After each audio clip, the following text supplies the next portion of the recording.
ಭಾರತೀಯ ಜನತಾ ಪಾರ್ಟಿ ಈ ದೇಶದಲ್ಲಿ ನರೇಂದ್ರ ಮೋದಿಯವರ ನಾಯಕತ್ವದಲ್ಲಿ ಸುಭದ್ರವಾಗಿದೆ. ಅದೇ ರೀತಿ ರಾಜ್ಯದಲ್ಲೂ ಸಹ ಭಾರತೀಯ ಜನತಾ ಪಾರ್ಟಿ ಸನ್ಮಾನ್ಯ ಯಡಿಯೂರಪ್ಪನವರ ಅವರ ನಾಯಕತ್ವದಲ್ಲಿ ಆನಂದ್ ಕುಮಾರ್ ಎಲ್ಲ ಒಳಗೊಂಡಂತೆ ಅನೇಕ ಮುಖಂಡರುಗಳು, ರವೀಂದ್ರನಾಥ್ ಉದಾಹರಣೆ ಚಿತ್ರದುರ್ಗ ಜಿಲ್ಲಾಧ್ಯಕ್ಷ ಆಗಿದ್ದರು. ಹಾಗೆ ಎಲ್ಲರ ಸಹಕಾರದಿಂದ ಕರ್ನಾಟಕದಲ್ಲಿ 2 ಬಾರಿ ಅಧಿಕಾರಕ್ಕೆ ಬಂತು. ವಿನಾಕಾರಣ ಗೊಂದಲ ಸೃಷ್ಟಿ ಮಾಡ್ತಾರೆ ವಿಜಯೇಂದ್ರ ಅಧ್ಯಕ್ಷ ಆದಮೇಲೆ. ನಾವು ವಿಜಯೇಂದ್ರ ಅಂತಲ್ಲ, ಭಾರತೀಯ ಜನತಾ ಪಾರ್ಟಿ ರಾಜ್ಯದ ಅಧ್ಯಕ್ಷ ಆದಮೇಲೆ ಒಪ್ಕೊಳ್ಳೇಬೇಕು. ನಾನು ಕೆಲವ್ರು ಕೇಳೋಕ್ಕೆ ಇಚ್ಛೆ ಪಡ್ತೀನಿ, ಯಾರ್ಯಾರು ದಾರಿಲಿ ಬೀದಿಲಿ 4-5 ಜನ ಮಾತಾಡ್ತಾರಲ್ಲ, ದಾರಿಲಿ ಬೀದಿಲಿ ಮಾತಾಡಬಾರ್ದು. ಏನೇ ಸಮಸ್ಯೆ ಇದ್ದರೂ ರಾಷ್ಟ್ರೀಯ ನಾಯಕರು ಭೇಟಿ ಮಾಡೋಕ್ಕೂ ಸಂಘ ಪರಿವಾರದವ್ರು ಭೇಟಿ ಮಾಡೋಕ್ಕೂ ನಾವು ಸ್ವಚ್ಛ ಮಾಡ್ತೀವಿ ಅಂತ ಹೇಳ್ತಾರೆ. ನಾನು ಕೇಳೋಕ್ಕೆ ಇಚ್ಛೆ ಪಡ್ತೀನಿ, ಯಾರ್ಯಾರು ಯಾವ ಪಾರ್ಟಿಯಿಂದ ಬಂದಿರೋ ಗೊತ್ತಿಲ್ವಾ? ಎಷ್ಟು ಪಾರ್ಟಿ ಇದೆ ಸ್ವಚ್ಛ ಮಾಡೋಕ್ಕೆ? ಬೆಳಗಾಂನ ಮಾಜಿ ಸಚಿವರಿಗೆ ಕೇಳೋಕ್ಕೆ ಇಚ್ಛೆ ಪಡ್ತೀನಿ, ಮನಸ್ಸು ಬದಲು ನಿಮ್ಮ ಆತ್ಮ ಪರಿಶುದ್ಧ ಮಾಡಿಕೊಡ್ರಿ, ಆತ್ಮಲೋಕನ ಮಾಡಿಕೊಡ್ರಿ. ಅವಾಗ ಕಾಂಗ್ರೆಸ್ ಬಿಟ್ಟು ಬರೋಕ್ಕರ ಯಡಿಯೂರಪ್ಪನವ್ರು ಇಂದಿರಾ ಚಂದ್ರ ಕುಬೇರ್ ಅಂತ ಹೋಗಿ ನೀರಾವರಿ ಸಚಿವರಾದ್ರಿ. ಈಗ ನಿಮಗೆ ಯಡಿಯೂರಪ್ಪನವ್ರು ವಿರೋಧ ಬಿಟ್ರಾ? ವಿಕೃತ ಮನಸ್ಸಿಂದ ಹೊರಗಡೆ ಬರಬೇಕಂತ ಹೇಳಕ್ಕೆ ಇಚ್ಛೆ ಪಡ್ತೀನಿ. ಇದು ಒಳ್ಳೇದಲ್ಲ. ಫಸ್ಟ್ ನಿಮ್ಮ ಮನಸ್ಸು ಪರಿಶುದ್ಧ ಮಾಡ್ಕೊಳ್ರಿ, ಆಮೇಲೆ ಆರೋಪ ಮಾಡ್ರಿ. ಹೋಗ್ರಿ, ಯಾರು ಬೇಡ ಅಂತ ರಾಷ್ಟ್ರೀಯ ನಾಯಕರು ಭೇಟಿ ಮಾಡ್ರಿ, ರಾಜ್ಯ ನಾಯಕರು ಭೇಟಿ ಮಾಡ್ರಿ, ಸಂಘ ಪರಿವಾರದವ್ರು ಭೇಟಿ ಮಾಡಿ, ಸಂಘದವ್ರು ಸೂಚನೆ ಕೊಡಿದ್ದಾರೆ. ಅದು ಆ್ಯಕ್ಚುಲಿ ನಾವು ಮಾತಾಡಬಾರ್ದು, ಆದರೆ ಅನಿವಾರ್ಯವಾಗಿ ಮಾತಾಡ್ತೀವಿ. ಈ ರಾಜ್ಯದ ಕಾರ್ಯಕರ್ತರ ಮುಖಂಡರಿಗೆ ಭಾಳ ನೋವಾಗಿದೆ. ಏನಪ್ಪ, ರಾಜ್ಯದಲ್ಲಿ ಕಾಂಗ್ರೆಸ್ ಇವತ್ತು ಬ್ರಹ್ಮಾಂಡ ಭ್ರಷ್ಟಾಚಾರ ಇದೆ. ಒಂದು ಕಡೆ ಮುಖ್ಯಮಂತ್ರಿಗಳು ರಾಜೀನಾಮೆ ಕೊಡ್ತಾರೆ ಹೋರಾಟದ ಪ್ರತಿಫಲವಾಗಿ. ಇಂಥ ಸಂದರ್ಭದಲ್ಲಿ ನಾವು ಒಟ್ಟಾಗಿರಬೇಕು. ಕಾಂಗ್ರೆಸ್ ವಿರುದ್ಧ ಹೋರಾಟ ಇರಬೇಕು ವಿನ BJPಲಿ ಪ್ರತಿಪಕ್ಷ ಆಗಬಾರ್ದು. ಇವರು ನಾವು ಪ್ರತಿಪಕ್ಷದ ಸ್ಥಾನದಲ್ಲಿದ್ದೀವಿ, ಒಟ್ಟಾಗಿ ಕೆಲಸ ಮಾಡಬೇಕೆಲ್ಲರೂ. ಇನ್ನೊಬ್ಬರು ಬಿಜಾಪುರದ ಹಿಂದೂ ಹುಲಿ ಅಂತ ಹೇಳ್ಕೊಂತಾರೆ. ನಾನು ನಿಮ್ಮ ಬಗ್ಗೆ ಗೌರವ ಇದೆ, ಕೇಳೋಕ್ಕೆ ಇಚ್ಛೆ ಪಡ್ತೀನಿ. ಆಯ್ತು ರೀ, JDSಗೆ ಹೋದಾಗ ಇದ್ದಕ್ಕೆ ಅಂದ್ರಲ್ಲ ಟೋಪಿ, ಅಲ್ಪಸಂಖ್ಯಾತರು ಮರ್ತ್ಬಿಟ್ರೆ ಹಸಿರು ಟೋಪಿನ ಅಲ್ಲಿ ಅದೇನಂತಾರಲ್ಲ ಊಟಕ್ಕೆ, ಅದೇ ಅವ್ರದ್ದೇನ. ಭಾರತೀಯ ಜನತಾ ಪಾರ್ಟಿ ಈ ದೇಶದಲ್ಲಿ ನರೇಂದ್ರ ಮೋದಿಯವರ ನಾಯಕತ್ವದಲ್ಲಿ ಸುಭದ್ರವಾಗಿದೆ. ಅದೇ ರೀತಿ ರಾಜ್ಯದಲ್ಲೂ ಸಹ ಭಾರತೀಯ ಜನತಾ ಪಾರ್ಟಿ ಸನ್ಮಾನ್ಯ ಯಡಿಯೂರಪ್ಪನವರ ಅವರ ನಾಯಕತ್ವದಲ್ಲಿ ಆನಂದ್ ಕುಮಾರ್ ಎಲ್ಲ ಒಳಗೊಂಡಂತೆ ಅನೇಕ ಮುಖಂಡರುಗಳು, ರವೀಂದ್ರನಾಥ್ ಉದಾಹರಣೆ ಚಿತ್ರದುರ್ಗ ಜಿಲ್ಲಾಧ್ಯಕ್ಷ ಆಗಿದ್ದರು. ಹಾಗೆ ಎಲ್ಲರ ಸಹಕಾರದಿಂದ ಕರ್ನಾಟಕದಲ್ಲಿ 2 ಬಾರಿ ಅಧಿಕಾರಕ್ಕೆ ಬಂತು. ವಿನಾಕಾರಣ ಗೊಂದಲ ಸೃಷ್ಟಿ ಮಾಡ್ತಾರೆ ವಿಜಯೇಂದ್ರ ಅಧ್ಯಕ್ಷ ಆದಮೇಲೆ. ನಾವು ವಿಜಯೇಂದ್ರ ಅಂತಲ್ಲ, ಭಾರತೀಯ ಜನತಾ ಪಾರ್ಟಿ ರಾಜ್ಯದ ಅಧ್ಯಕ್ಷ ಆದಮೇಲೆ ಒಪ್ಕೊಳ್ಳೇಬೇಕು. ನಾನು ಕೆಲವ್ರು ಕೇಳೋಕ್ಕೆ ಇಚ್ಛೆ ಪಡ್ತೀನಿ, ಯಾರ್ಯಾರು ದಾರಿಲಿ ಬೀದಿಲಿ 4-5 ಜನ ಮಾತಾಡ್ತಾರಲ್ಲ, ದಾರಿಲಿ ಬೀದಿಲಿ ಮಾತಾಡಬಾರ್ದು. ಏನೇ ಸಮಸ್ಯೆ ಇದ್ದರೂ ರಾಷ್ಟ್ರೀಯ ನಾಯಕರು ಭೇಟಿ ಮಾಡೋಕ್ಕೂ ಸಂಘ ಪರಿವಾರದವ್ರು ಭೇಟಿ ಮಾಡೋಕ್ಕೂ ನಾವು ಸ್ವಚ್ಛ ಮಾಡ್ತೀವಿ ಅಂತ ಹೇಳ್ತಾರೆ. ನಾನು ಕೇಳೋಕ್ಕೆ ಇಚ್ಛೆ ಪಡ್ತೀನಿ, ಯಾರ್ಯಾರು ಯಾವ ಪಾರ್ಟಿಯಿಂದ ಬಂದಿರೋ ಗೊತ್ತಿಲ್ವಾ? ಎಷ್ಟು ಪಾರ್ಟಿ ಇದೆ ಸ್ವಚ್ಛ ಮಾಡೋಕ್ಕೆ? ಬೆಳಗಾಂನ ಮಾಜಿ ಸಚಿವರಿಗೆ ಕೇಳೋಕ್ಕೆ ಇಚ್ಛೆ ಪಡ್ತೀನಿ, ಮನಸ್ಸು ಬದಲು ನಿಮ್ಮ ಆತ್ಮ ಪರಿಶುದ್ಧ ಮಾಡಿಕೊಡ್ರಿ, ಆತ್ಮಲೋಕನ ಮಾಡಿಕೊಡ್ರಿ. ಅವಾಗ ಕಾಂಗ್ರೆಸ್ ಬಿಟ್ಟು ಬರೋಕ್ಕರ ಯಡಿಯೂರಪ್ಪನವ್ರು ಇಂದಿರಾ ಚಂದ್ರ ಕುಬೇರ್ ಅಂತ ಹೋಗಿ ನೀರಾವರಿ ಸಚಿವರಾದ್ರಿ. ಈಗ ನಿಮಗೆ ಯಡಿಯೂರಪ್ಪನವ್ರು ವಿರೋಧ ಬಿಟ್ರಾ? ವಿಕೃತ ಮನಸ್ಸಿಂದ ಹೊರಗಡೆ ಬರಬೇಕಂತ ಹೇಳಕ್ಕೆ ಇಚ್ಛೆ ಪಡ್ತೀನಿ. ಇದು ಒಳ್ಳೇದಲ್ಲ. ಫಸ್ಟ್ ನಿಮ್ಮ ಮನಸ್ಸು ಪರಿಶುದ್ಧ ಮಾಡ್ಕೊಳ್ರಿ, ಆಮೇಲೆ ಆರೋಪ ಮಾಡ್ರಿ. ಹೋಗ್ರಿ, ಯಾರು ಬೇಡ ಅಂತ ರಾಷ್ಟ್ರೀಯ ನಾಯಕರು ಭೇಟಿ ಮಾಡ್ರಿ, ರಾಜ್ಯ ನಾಯಕರು ಭೇಟಿ ಮಾಡ್ರಿ, ಸಂಘ ಪರಿವಾರದವ್ರು ಭೇಟಿ ಮಾಡಿ, ಸಂಘದವ್ರು ಸೂಚನೆ ಕೊಡಿದ್ದಾರೆ. ಅದು ಆ್ಯಕ್ಚುಲಿ ನಾವು ಮಾತಾಡಬಾರ್ದು, ಆದರೆ ಅನಿವಾರ್ಯವಾಗಿ ಮಾತಾಡ್ತೀವಿ. ಈ ರಾಜ್ಯದ ಕಾರ್ಯಕರ್ತರ ಮುಖಂಡರಿಗೆ ಭಾಳ ನೋವಾಗಿದೆ. ಏನಪ್ಪ, ರಾಜ್ಯದಲ್ಲಿ ಕಾಂಗ್ರೆಸ್ ಇವತ್ತು ಬ್ರಹ್ಮಾಂಡ ಭ್ರಷ್ಟಾಚಾರ ಇದೆ. ಒಂದು ಕಡೆ ಮುಖ್ಯಮಂತ್ರಿಗಳು ರಾಜೀನಾಮೆ ಕೊಡ್ತಾರೆ ಹೋರಾಟದ ಪ್ರತಿಫಲವಾಗಿ. ಇಂಥ ಸಂದರ್ಭದಲ್ಲಿ ನಾವು ಒಟ್ಟಾಗಿರಬೇಕು. ಕಾಂಗ್ರೆಸ್ ವಿರುದ್ಧ ಹೋರಾಟ ಇರಬೇಕು ವಿನ ಬಿಜೆಪಿಲಿ ಪ್ರತಿಪಕ್ಷ ಆಗಬಾರ್ದು. ಇವರು ನಾವು ಪ್ರತಿಪಕ್ಷದ ಸ್ಥಾನದಲ್ಲಿದ್ದೀವಿ, ಒಟ್ಟಾಗಿ ಕೆಲಸ ಮಾಡಬೇಕೆಲ್ಲರೂ. ಇನ್ನೊಬ್ಬರು ಬಿಜಾಪುರದ ಹಿಂದೂ ಹುಲಿ ಅಂತ ಹೇಳ್ಕೊಂತಾರೆ. ನಾನು ನಿಮ್ಮ ಬಗ್ಗೆ ಗೌರವ ಇದೆ, ಕೇಳಕ್ಕೆ ಇಚ್ಛೆ ಪಡ್ತೀನಿ.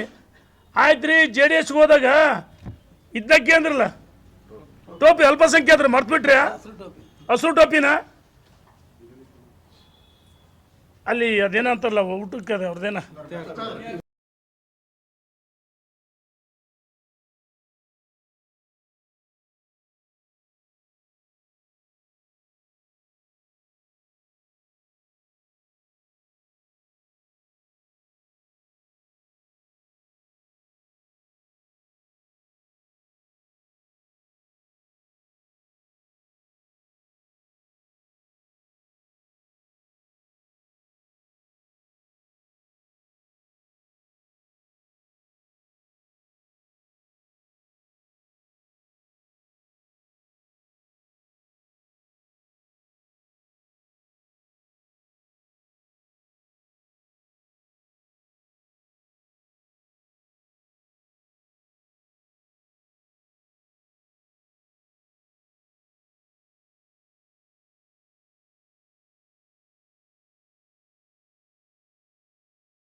ಇಲ್ಲಿ ಕೇಳಿ. ಈಗ ಈ ವಿಷಯಕ್ಕೆ ಸಂಬಂಧಪಟ್ಟಂಗೆ ಅಲ್ಲ, ಮಾಧ್ಯಮ ಮಿತ್ರರು, ಪತ್ರಿಕಾ ಮಿತ್ರರು, ಈ ವಿಷಯಕ್ಕೆ ಸಂಬಂಧಪಟ್ಟಂಗೆ ಏನಾದ್ರು ಇದ್ರೆ ಕೇಳ್ರಿ.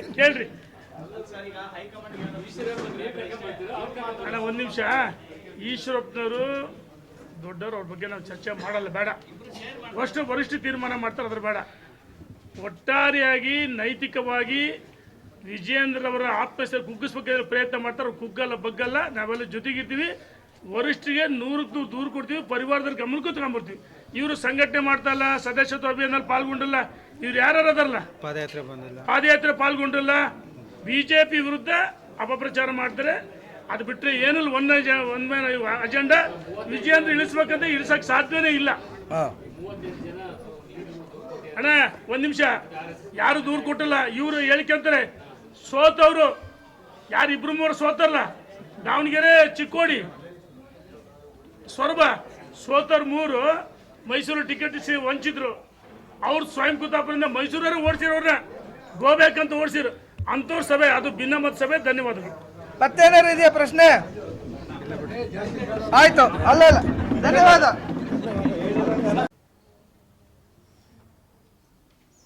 ಅಂದು JDS ಹೋಗಿದ್ರಿ, ಇಫ್ತಿಯಾರ್ ಕೂಟದಲ್ಲಿ ಭಾಗವಹಿಸಿದ್ರಿ. ಬಿಜಾಪುರ ಜಿಲ್ಲೆಯಲ್ಲಿ ನಾನು ದಾಖಲೆ ಸಮ್ಮತಿ ಹೇಳ್ತೀನಿ. ಒಬ್ಬ ಪ್ರಭಾವಿ ಸಚಿವರು, ಈಗಿನ ಪ್ರಭಾವಿ ಸಚಿವರ ಜೊತೆಗೆ ಹೊಂದಾಣಿಕೆ ರಾಜಕಾರಣ ಮಾಡ್ತಾ ಇದ್ದೀರಿ. ಅಲ್ಲಿ ಬೇರೆಯವ್ರು ಯಾರು ಶಾಸಕರು ಆಗಬಾರ್ದು, ಇವರೊಬ್ಬರೇ ಇರಬೇಕು. ನಮ್ಮ ಹಿರಿಯ ರವೀಂದ್ರನಾಥ್ ಹೇಳಿದರು 1000 ಕೋಟಿ. ಇವತ್ತು ರಾಜ್ಯದಲ್ಲಿ ಕಾಂಗ್ರೆಸ್ಸಿನ ವೈಫಲ್ಯಗಳನ್ನ ಹೋರಾಟ ಮಾಡೋಕ್ಕೂ ಜನ ನೋಡ್ತಾ ಇದಾರೆ. ರಾಜ್ಯ ಜನ BJPಗೆ ಅಧಿಕಾರ ಕೊಟ್ಟ ಹಿಂಗೆ ಕಿತ್ತಾಡಿ 2 ಬಾರಿ ಅಧಿಕಾರ ಕಳ್ಕೊಂಡ್ರು. ಇನ್ನು ಅಧಿಕಾರಕ್ಕೆ ಬಂದರೆ ಈ ರೀತಿ ಮಾತಾಡ್ತಾ ಜನ ಮಾತಾಡ್ತಾರೆ. ಕಾರ್ಯಕರ್ತರ ಮುಖಂಡರು ನೋವಾಗಿದೆ. ಇವತ್ತು ನಾನು ಹೇಳ್ತೆ, ಅಧಿವೇಶನದ ಒಳಗೆ ಹೊರಗೆ ಯಡಿಯೂರಪ್ಪನವ್ರ ಬಗ್ಗೆ, ವಿಜೇಂದ್ರ ಬಗ್ಗೆ ಮಾತಾಡೋಕ್ಕೆ ಯಾವ ನೈತಿಕ ಹಕ್ಕಿದೆ ನಿಮಗೆ? ಯಾವ ನೈತಿಕ ಹಕ್ಕಿದೆ? ಯಾವುದೇ ನೈತಿಕ ಹಕ್ಕಿಲ್ಲ. ನಾನು ಹೇಳ್ತಿದ್ದೀನಿ, ಅಧಿವೇಶನದ ಒಳಗೆ ಈಗಿನ ಕಾಂಗ್ರೆಸ್ಸಿನ ಮುಖ್ಯಮಂತ್ರಿ ಪರವಾಗಿ ಇವರು ಮಾತಾಡ್ತಾರೆ. ಅಂದರೆ ಕಾಂಗ್ರೆಸ್ ಏಜೆಂಟೇ ನೀವು? ಕಾಂಗ್ರೆಸ್ ಏಜೆಂಟ್ ರೀತಿ ವರ್ತಿಸ್ತಾ ಇದ್ದಾರೆ. ಇಲ್ಲಿ ಬಂದು ಅದೇ ಮಾತಾಡ್ತಾರೆ. ಅಲ್ಲಿಗೆ ಹೋದ್ರು ಅದೇ ಮಾತಾಡ್ತಾರೆ. ಇನ್ನು ಮುಂದೆ ಈ ರೀತಿ ಮಾತಾಡೋದು ಒಳ್ಳೇದಲ್ಲ. ಇವತ್ತು ದಾವಣಗೆರೆಯಿಂದ ಪ್ರಾರಂಭ ಮಾಡಿದ್ದೀವಿ. ಬೆಂಗಳೂರಲ್ಲಿ ಹಾಲಿ ಶಾಸಕರ ಜೊತೆ ಭಾಳಷ್ಟು ಜನ ಮಾತಾಡಿದ್ದೀವಿ. ಮಾಜಿ ಸಚಿವರ ಜೊತೆ, ಶಾಸಕರ ಜೊತೆ ನಾವು ಮಾಡಲ್ ಮಲ್ಲಿಕಾರ್ಜುನ ಮಾತಾಡಿದ್ದೀವಿ. ಇವತ್ತು ನಮ್ಮ ಹಿರಿಯರ ನೇತೃತ್ವದಲ್ಲಿ ನಾವು ಸೇರಿದ್ದೀವಿ. ನಾವು ಹೇಳ್ತಾ ಇದ್ದೀವಿ, ಗೊಂದಲ ಬೇಡ, ನಾವು ಮಾತಾಡಬಾರ್ದು, ನೀವು ಮಾತಾಡಬಾರ್ದು. ಕಾರ್ಯಕರ್ತರಿಗೆ ಮುಖಂಡರಿಗೆ ನೋವಾಗುತ್ತೆ. ಈ ರಾಜ್ಯದ ಜನ ಭಾರತೀಯ ಜನತಾ ಪಾರ್ಟಿಗೆ ಅಧಿಕಾರಕ್ಕೆ ಬರುತ್ತೆ ಅಂತ ಹೇಳಿ ಜನ ಮಾತಾಡ್ತಾರೆ. ಇಂಥ ಸಂದರ್ಭದಲ್ಲಿ ನೀವು ನಾಯಕತ್ವ ಒಪ್ಕೊಳ್ಳಲ್ಲ ಅಂದರೆ ಮೋದಿಯವರ ವಿಜೇಂದ್ರ ಅಧ್ಯಕ್ಷ ಮಾಡಿದ್ಯಾರು? ನರೇಂದ್ರ ಮೋದಿ, ಅಮಿತ್ ಶಾ, ನಡ್ಡಾರವರು, ಸಂತೋಷಿಯವರು, ಅವ್ರಿಗೆ ಅಪಮಾನ ಮಾಡ್ತೀರಾ? ಇದು ಒಳ್ಳೇದಲ್ಲ ಅಂತ ಹೇಳಕ್ಕೆ ಇಚ್ಛೆ ಪಡ್ತೀನಿ. ನಮ್ಮ ರವೀಂದ್ರನಾಥ್ ಹೇಳಿದ ಸೋಲಿಗೆ ಯಾರ ಕಾರಣ? ಸೋಲಿಗೆ ಅರೆ 4 ಸರಿ 5 ಸರಿ ಗೆದ್ದಿದ್ದೀರಿ. ಸ್ವಯಂ ಕೃತ ಅಪರಾಧ. ನಿಮ್ಮ ಧರ್ಮಪತ್ನಿ ಪರವಾಗಿ ಎಷ್ಟು ಬಾರಿ ಹಳ್ಳಿಗಳಿಗೆ ಬಂದ್ರಿ? MP ಒಳಗೆ ಎಷ್ಟು ಕೆಲಸ ಮಾಡಿ ದಾವಣಗೆರೆ ಜಿಲ್ಲೆಗೆ? ಲೋಕಸಭೆ ಬೇಕಲ್ಲ. ಈ ಜಿಲ್ಲೆಗೆ ಏನು ಕೊಡಿ ಅಭಿವೃದ್ಧಿ? ಕಾರ್ಯಕರ್ತರನ್ನ ಒಂದು ರೀತಿ ದನಗಳಂಗೆ ಬೆದರಿಸ್ತಿದ್ರಿ. ಅದಕ್ಕೆ ಸೋತ ತಕ್ಷಣ ರವೀಂದ್ರನಾಥ್ ಕಾರಣ, ರೇಣುಕಾಚಾರ್ಯ ಕಾರಣ, ಮಾಡಾಳು, ಶಿವಕ್ಷೇಮಿ ಎಲ್ಲ ಮುಖಂಡರ ಕಾರಣ. ಅದು ಯಡಿಯೂರಪ್ಪ, ವಿಜಯೇಂದ್ರ ನಿಮಗೆ ಟಿಕೆಟ್ ಕೊಟ್ಟಾರ. ಅವರು ನಮಗೆ ರಿಕ್ವೆಸ್ಟ್ ಮಾಡ್ರಿ ಕೈ ಮುಗಿದು. ಯಡಿಯೂರಪ್ಪನವ್ರು ಇದೇ ಅಪೂರ್ವ ರೆಸಾರ್ಟ್ ನಾವೆಲ್ಲ ಇದ್ವಿ. ನಿಮ್ಮ ನಡವಳಿಕೆಯಿಂದ ನೀವು ಸೋತರು ಕೆಲವರು ಒಂದಾಗ್ತಾರೆ. ಇನ್ನು ಚಿಕ್ಕೋಡಿಯಲ್ಲಿ ಸೋಲ್ಗೆ ಯಾರು ಕಾರಣ? ನೀವು ಕಾರಣ. ಆತ್ಮಲೋಕನ ಮಾಡ್ಕೊಳ್ರಿ. ಮೈಸೂರಿನ ಪೇಪರ್ ಟೈಗರ್ ಪತ್ರಕರ್ತರ ಬಗ್ಗೆ ನನಗೆ ಗೌರವ ಇದೆ. ನೀನು ಒರಿಜಿನಲ್ BJP ಅಲ್ಲ. ಒರಿಜಿನಲ್ BJPನ ಪತ್ರಕರ್ತರಾಗಿದ್ದರು ಅಂತ ಹೇಳಿ ಭಾರತೀಯ ಜನತಾ ಪಾರ್ಟಿ ಸಂಘಟನೆ ಮೈಸೂರು ಲೋಕಸಭೆಗೆ ನಿಮಗೆ ಟಿಕೆಟ್ ಕೊಟ್ಟರು. ನೀವು ಮಾಡಿದ್ದೇನು? ಅಲ್ಲಿಯ ಮೈಸೂರಿನ ಮಾಜಿ ಶಾಸಕರು, ಹಾಲಿ ಶಾಸಕರು ಗೋ ಬ್ಯಾಕ್ ಅಂದರು. ಅದಕ್ಕೆ ನಿಮಗೆ ಟಿಕೆಟ್ ಕೊಡಲಿಲ್ಲ. ಹೈಕಮಾಂಡ್ ಅದನ್ನು ನಿರ್ಧಾರ ಮಾಡಿ ನೀವು ಸಕಲೇಶ್ಪುರದವರು ಅಲ್ಲಿ ಗೌರವದಿಂದ ನಿಮಗೆ ಸಂಘಟನೆ ಯಡಿಯೂರಪ್ಪನ ಟಿಕೆಟ್ ಕೊಟ್ಟರೆ 2 ಸಾರಿ ಅವಾಗ ಯಡಿಯೂರಪ್ಪ ಅಂತ ಹೊಗಳಿದ್ರಿ. ಈಗೇನೇ ಮಾಡ್ತು? ಟಿಕೆಟ್ ಕೊಟ್ಟ ತಕ್ಷಣ ಈ ಸೋತರು ವಂಚಿತರು ಒಂದಾಗ್ತದಾರೆ. ಕುಮಾರ್ ಬಂಗಾರಪ್ಪ ಅಲ್ಲಿ BJP ಸಂಘಟನೆ ಬಲಿಷ್ಠವಾಗಿತ್ತು. ಇವ್ರ ಕಡೆಯಿಂದ ಒಬ್ಬರು ಮಾಜಿ ಶಾಸಕರು ಪಕ್ಷ ಬಿಟ್ಟೋದ್ರು, ಕಾಂಗ್ರೆಸ್ಗೆ ಹೋದ್ರು. ಮೂಲಿ ಗುಂಪಾಗಿದ್ದರೆ ನಿಮ್ಮಂತ ಟಿಕೆಟ್ ಕೊಡಲ್ಲ. ಶಿವಮೊಗ್ಗ ಸೊರಬದಲ್ಲಿ ಟಿಕೆಟ್ ಕೊಟ್ಟು ಗೆಲ್ತಿಲ್ವಾ? ಈಗ ನಿಮ್ಮನೇಲಿ ಸಭೆಗಳು, ದಿನನಿತ್ಯ ಭಿನ್ನಮತಿ ಸಭೆಗಳು ಮಾಡಿ BJPನ ಇವರು ಎಲ್ಲ ಒಂದು ಕಡೆ ವಿಜಯೇಂದ್ರ ಅವ್ರನ್ನ ವರ್ಚಸ್ಸನ್ನು ಕುಗ್ಗಿಸ್ಬೇಕಂತ ಹೇಳಿ ಪ್ರಯತ್ನ ಮಾಡ್ತಿದ್ದಾರೆ. ಕೆಲವು ಸೋತವರು, ಕೆಲವರು ಅಧಿಕಾರದ ವಂಚಿತರು, ಇನ್ನು ಕೆಲವರು ಟಿಕೆಟ್ ಸಿಗಲಿದ್ರು. ಹಂಗೆ ನಮಗೂ ಟಿಕೆಟ್ ಸಿಗಲಿಲ್ಲ. ನಾವು ದಿವಸ ಮಾತಾಡಿದ್ವಾ? ನಾವೆಲ್ಲ ಕೆಲಸ ಮಾಡಲಿಲ್ವಾ? ನಾವು ಹೇಳ್ತಾ ಇದ್ದೀವಿ, ನಮ್ಮ ಹೋರಾಟ ಕಾಂಗ್ರೆಸ್ಸಿನ ವಿರುದ್ಧ ಇರಬೇಕು. ಇವತ್ತು ಇವ್ರು ಯಾರು ಮಾತಾಡ್ತಾರ? ಕಾಂಗ್ರೆಸ್ಸಿನ ಏಜೆಂಟ್ರಂತೆ. ಅಧಿವೇಶನದ ಹೊರಗೆ ಒಂದು ಕಡೆ ಯಡಿಯೂರಪ್ಪನೂ ಬೈತಾರೆ, ವಿಜಯೇಂದ್ರನೂ ಬೈತಾರೆ. ವಿಜಯೇಂದ್ರ ಯಡಿಯೂರಪ್ಪನ ಪರ ಅಲ್ಲ ನಾವು. ಅವ್ರ ರಾಜ್ಯದ ಅಧ್ಯಕ್ಷರು, BJP ಅಧ್ಯಕ್ಷರು. ಹಿಂದೆ ಪ್ರಹ್ಲಾದ್ ಜೋಶಿ ಅಧ್ಯಕ್ಷ ಇದ್ದ. ನಾವೆಲ್ಲ ಕೆಲಸ ಮಾಡಲಿಲ್ವಾ? ನಳಿನ್ ಕುಮಾರ್ ಕಟೀಲ್ ಅಧ್ಯಕ್ಷತೆ ಕೆಲಸ ಮಾಡಲಿಲ್ವಾ ಗೌರವದಿಂದ? ಅವ್ರ ಅಧ್ಯಕ್ಷ ಆದಮೇಲೆ ಸಂಘಟನೆ ಏನು ಜವಾಬ್ದಾರಿ ಕೊಡುತ್ತೆ ಅದನ್ನು ನಾವೆಲ್ಲ ಕೆಲಸ ಮಾಡಬೇಕು. ದಾರಿಲಿ ಬೀದಿಲಿ ಮಾತಾಡಿದ ತಕ್ಷಣ ವಿಜಯೇಂದ್ರ ನಿಲ್ಸೋಕ್ಕಾಗಲ್ಲ. ವಿಜಯೇಂದ್ರ ಅವ್ರನ್ನ ಮೆಂಟಲಿ ಕುಗ್ಗಿಸೋಕೆ ಇದೆಲ್ಲ ಪ್ರಯತ್ನ ನಿಮ್ಮದು. ನಾವು ಹೇಳ್ತಾ ಇದೀವಿ, ದಾವಣಗೆರೆ ಜಿಲ್ಲೆಯಿಂದ ರವೀಂದ್ರನಾಥ್ ನೇತೃತ್ವದಲ್ಲಿ ಭಾರತೀಯ ಜನತಾ ಪಾರ್ಟಿ ಸಂಘಟನೆ ಬಲಿಷ್ಠ ಆಗಬೇಕು. ಜಿಲ್ಲೆಯಲ್ಲಿ ಅಷ್ಟೇ, ಜಿಲ್ಲೆಯಲ್ಲ ದಾವಣಗೆರೆ ಒಂದು ಸಂದೇಶ ಕೊಡಬೇಕು ಈ ರಾಜ್ಯಕ್ಕೆ. ದಾವಣಗೆರೆಯಿಂದ ಭಾರತೀಯ ಜನತಾ ಪಾರ್ಟಿ ರಾಜ್ಯದ ಅಧ್ಯಕ್ಷ ಪರವಾಗಿ ಅಥವಾ ಯಡಿಯೂರಪ್ಪನವ್ರ ಪರವಾಗಿ ನಾವು ಅವರ ಮುಖವಾಣಿಯಾಗಿ ಮಾತಾಡ್ತಲ್ಲ, ಅವ್ರ ರಾಜ್ಯದ ಅಧ್ಯಕ್ಷದಿಂದ ಪಕ್ಷದ ಪರವಾಗಿ BJP ಉಳಿಸಿ. ಇವ್ರು ಕೆಲವರು ಹೇಳ್ತಾರೆ ನಿಷ್ಠರ ಸಭೆಗಳು. ಯಾವ ನಿಷ್ಠರು? ದಿನನಿತ್ಯ ದಾಲಿ ಬೀದಿಲಿ ಮಾತಾಡೋ ಭಿನ್ನಮತಿಯರು ನೀವು, ಕಾಂಗ್ರೆಸ್ ಏಜೆಂಟ್ ನೀವು, ಬಿಜಾಪುರದಲ್ಲಿ ಹೊಂದಾಣಿಕೆ ರಾಜಕಾರಣ ಮಾಡೋದು ನೀವು ನಿಷ್ಠರ? ಇನ್ನು ಮುಂದೆ ಇದು ಒಳ್ಳೇದಲ್ಲ. ಇವತ್ತೇನು ಪಾದಯಾತ್ರೆ, ಆ ಬೆಂಗಳೂರು ಟು ಮೈಸೂರು ಪಾದಯಾತ್ರೆ ಯಶಸ್ವಿ ಆಯಿತು. ಆ ಯಶಸ್ವಿ ಏನಾಯ್ತಲ್ಲ, ಆದ ವಿಜೇಂದ್ರ ವರ್ಚಸ್ಸನ್ನು ಕುಗ್ಗಿಸೋಕ್ಕೋಸ್ಕರ ಈ ರೀತಿ ಮಾಡ್ತಾ ಇದ್ದೀರಿ. ಯಾವುದೇ ಕಾರಣಕ್ಕೆ ಹೇಳ್ತಿದ್ವಿ, ಈ ರೀತಿ ಗೊಂದಲಗಳು ಸೃಷ್ಟಿ ಮಾಡೋದು ಬೇಡ. ವಿಜೇಂದ್ರ ರಾಜ್ಯಾಧ್ಯಕ್ಷರು ಯಾವ ಕಾರಣಕ್ಕೆ ನಿಮ್ಗೆ ಇಳಿಸಕ್ತಾ ಇಲ್ಲ. ಇದು ಒಳ್ಳೇದಲ್ಲ. ಪಕ್ಷಕ್ಕೆ ಹೊಂದಾಣಿಕೆ ಮಾಡ್ಕೊಂಡು ಹೋಗ್ಬೇಕೆ ವಿನ ಈ ರೀತಿ ಮುಜುಗರ ತರ್ತಕ್ಕಂಥ ಹೇಳಿಕೆ ಕೊಡಬಾರ್ದು ಅಂತೇಳಿ ನಾವೆಲ್ಲ ನಿರ್ಣಯವನ್ನು ಮಾಡ್ತಾ ಇದೀವಿ.